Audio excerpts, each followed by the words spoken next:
안녕하세요. 우리가 상대방의 마음을 제대로 읽지 못하면 소통에 따른 효과가 크게 떨어지는 것은 물론 불필요한 오해마저 심어줄 수가 있지 않습니까? 그래서 사람을 관찰하는 법을 배워야 한다는 것이죠.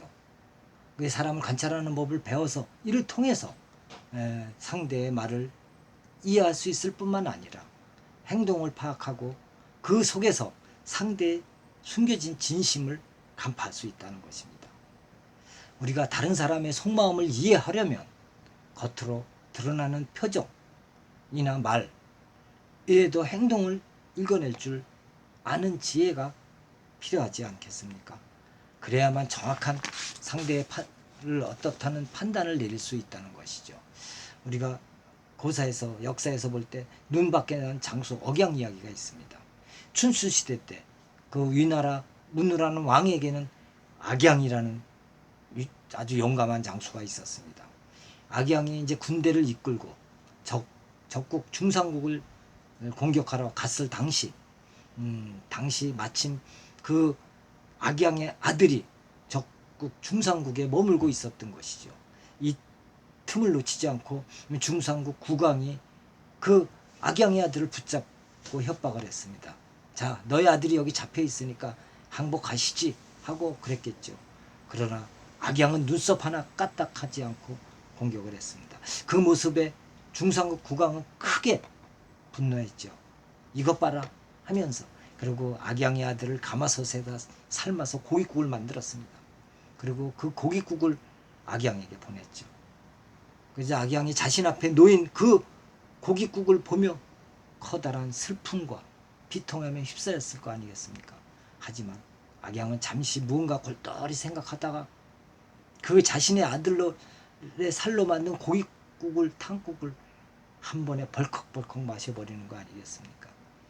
이 소식을 접한 문우는 대신들에게 악양을 크게 칭찬했습니다. 악양은 세상에 둘도 없는 충신이요, 과인을 위해 제 아들의 살을 먹지 않았소이까. 세상 천지에 이보다 더 큰 희생을 치를 이가, 과인을 위해 희생을 치르는 이가 누가 있겠단 말이오. 문우가 입에 침이 마르도록 악양을 칭찬하자 대신들도 앞다투어 요새 같은 세상에 그런 충정은 진짜 보기 드물다며 맞장구 쳤습니다.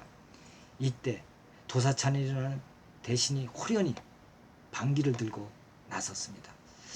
그런 자가 대왕에게 대단한 충심을 품은 것이라고는 절대 생각지 않습니다 하고 반기를 들었어요. 이해할 수 없다는 문우와 대신들을 향해 도사찬은 재빨리 계속 입을 열었습니다.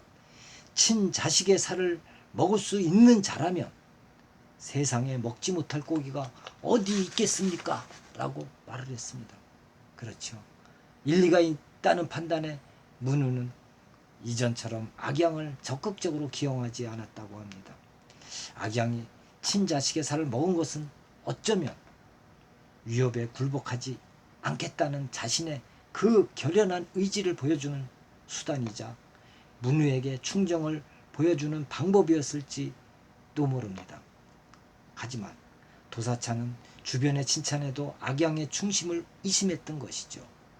왜냐하면 그 인성이라는 관점에서 봤을 때 악양의 잔인한 본성을 그대로 드러났기 때문 아니겠습니까? 보통 사람과 다른 그의 행동을 통해 도사찬은 동기를 분석하고 악양의 본성을 간파했다는 것이죠. 그런 잔인한 본성을 가진 자가 충심이 있을까요? 라는 말을 한 것 아니겠습니까?